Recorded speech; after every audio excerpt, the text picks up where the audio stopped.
Alright, so I got a pretty large diameter chunk of pine. We put it on a special platform because it's too short between the supports. So we put it on there. We have made this board previously. You can kind of see I have the little tabs here to hold the board up. Give you a side view at elevation so you can kind of see how it's in there. We're not going to use a log dog because it's pretty big and heavy. I think we're just going to start slicing slab cuts and yeah, use them as flats on the trail. That's my plan.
Let's see what we got here. So, approximately, we got 25-inch long by approximately a foot wide by approximately an inch and a half thick. So these are going to be trimmed up to be 20 inches long for flats on the trail for part of the boardwalk. And let's just take a quick measure on those. So we're looking at 24 and we're going to need 20-inch long flats, so I think that's going to work. And I think same on this one, 26. So we'll cut these two up into flats and trim them. I will say that cutting that thick, this is pine, so cutting that, live pine more or less, yeah, liver, definitely cut a lot faster than cutting some of those similar size, but ash, dry ash, those things struggle. My saw struggles with those.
Alright, let's have a look.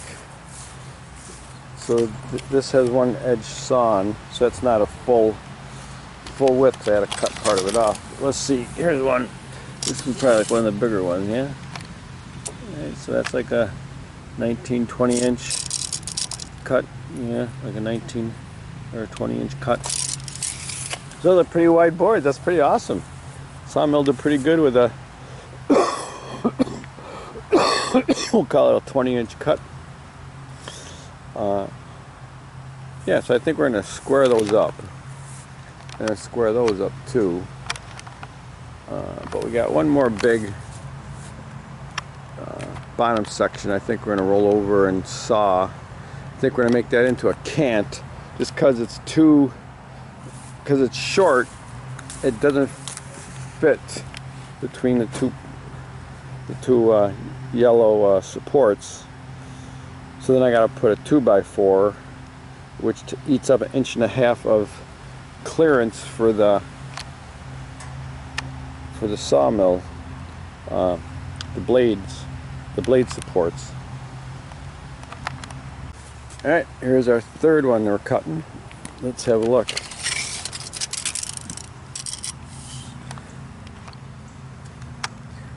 So, you know, we're a little over 20 width and yeah, about 19 high, but part of the problem is that this is 1.5 inches thick. We need that to support this because it doesn't fit on the supports, so we're losing like 1.5 inches of this. Is like maxed out at 18.5 right now. Well, I got another inch, but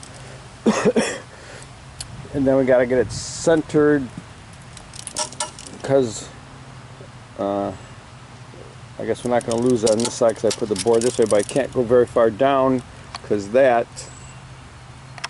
part there hits the board if I go too low. But I think so I'm going to make a cant. I'm going to cut the top, turn it, cut, and then I'll have a reasonable piece and I won't keep running into those saw supports, rollers, whatever they're called.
So cutting it as a cant worked out a lot better in terms of interference. So we got 15-inch pieces instead of 18-inch pieces, but yeah, we're gonna clean up those. We're gonna clean up the edges on those, and these pieces over here,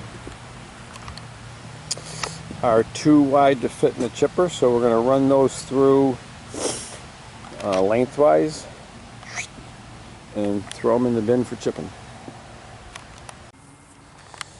Okay, so we slab cut them first, and then on second thought we decided we're going to straighten the edges to make them stack better as flats. I still got to cut them to 20-inch length, and some of them are going to be too big to fit into my fixture there, so I will have to come up with a different way to cut these to 20-inch length. But yeah, so these are just like awesome pine boards. Look at this crazy stuff. Yeah, so we cut up those 3 bottom logs, if you will. They're not stumps because they don't have root coming out of them, but they're right before the stump. So that was a fun project today, cutting those up. A couple of different techniques needed. Tomorrow we'll put that on a trail, and then probably cut these and put these on a trail, and then start sawing some more.